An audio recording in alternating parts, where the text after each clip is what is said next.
Hay otro texto en la Esfinge que fue ignorado por los egiptólogos. La Esfinge, de hecho, dice: he estado aquí desde el primer tiempo. Ahora bien, las palabras egipcias para primer tiempo son Sep Tepi. Y a lo que ellos se referían con eso es a el tiempo en el que Osiris había venido, el principio de la civilización. Los egipcios hablan sobre una era dorada que existió hace más o menos unos 12.500 años. Y esto es algo que ocurre al menos 8.000 años antes de la cronología de Egipto aceptada hoy en día. En esa época, los dioses se entremezclaban o andaban con los seres humanos. ¿Será este extraordinario monumento un remanente de una era dorada en la cual los humanos coexistían con seres extraterrestres, tal como sugieren los teóricos de los antiguos astronautas? Y de ser así, ¿es la Esfinge miles de años más antigua de lo que creen posible los expertos convencionales? Es posible que puedan encontrarse más pistas sobre su verdadera edad en el registro geológico de la meseta de Giza.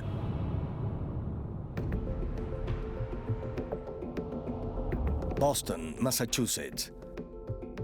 El geólogo Robert Schoch ha estudiado las características geológicas de la Esfinge por más de 20 años.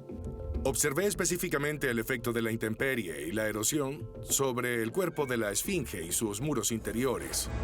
Observé patrones de desgaste por los elementos que no eran comparables con el clima que ha tenido el Sahara en los últimos 5 milenios.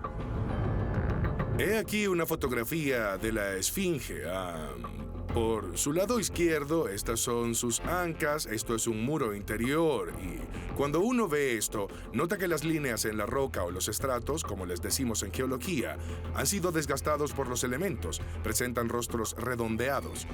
Esto es causado por el embate de la lluvia sobre la roca, y para mí, como geólogo, esto resultó muy evidente.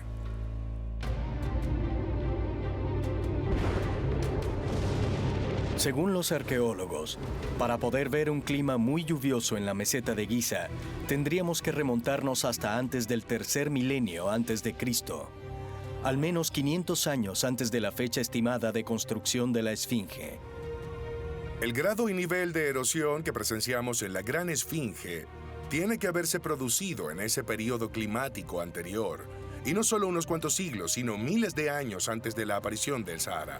Esto nos remonta al 5º milenio o al 7º u 8º milenio, y creo que hasta el 10º milenio antes de Cristo.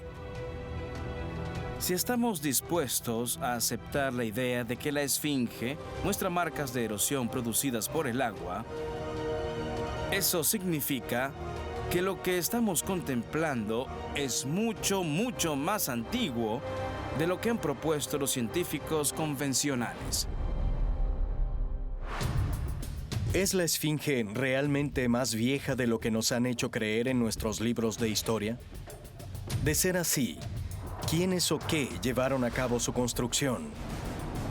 Quizá hallemos más pistas de esto si examinamos el rostro de la Esfinge y vemos cómo pudo haber sido antes de que fuera alterado.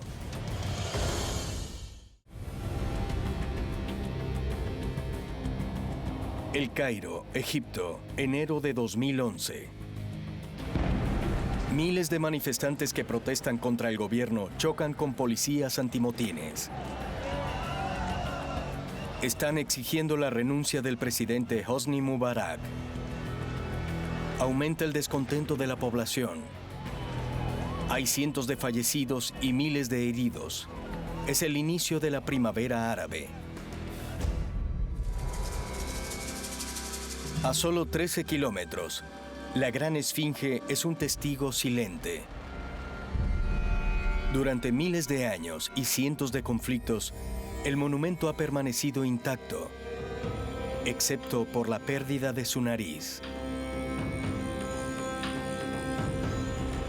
La nariz estaba rota. Muchos acusaron a Napoleón Bonaparte de permitir que sus artilleros le dispararan. Pero de hecho había sido rota mucho antes de eso.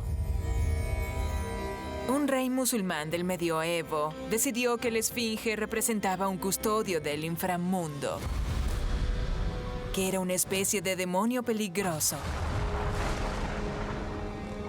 Se creía que la esfinge podía ser una diosa siniestra, y eso la dejó a merced de los actos vandálicos. Luego de ser estudiada por muchos años, aún no hay pruebas contundentes de a quién pertenece el rostro de la esfinge, y es un tema discutido por muchos investigadores. La mayoría de los expertos asegura que tiene el rostro del faraón Khafre, a quien ellos adjudican su construcción. Pero los teóricos de los antiguos astronautas afirman que esta no fue fabricada por Khafre, como dicen los historiadores convencionales. Según ellos, la esfinge es anterior a la era de los faraones y proponen que su verdadera cabeza no se ha visto desde hace miles de años. Muchas personas sugieren, incluyendo los expertos en el tema, que la cabeza actual que tiene ese enorme cuerpo es demasiado pequeña para ser proporcional al cuerpo, porque fue transformada y reesculpida en un periodo posterior. Si uno lo piensa un momento, ve que es algo fascinante, porque ¿cómo se veía esa cosa originalmente? Se ha sugerido que originalmente quizá era el rostro de un león o su cabeza. Creo que hay un argumento para pensar que la esfinge tenía una cabeza de león, y pienso que ha sido motivado por la teoría de que la esfinge en verdad representaba la constelación de Leo.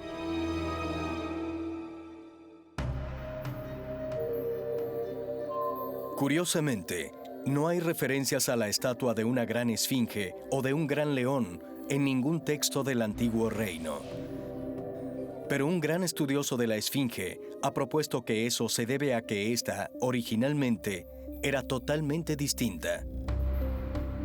Cuando la vi enseguida dije, no es el cuerpo de un león.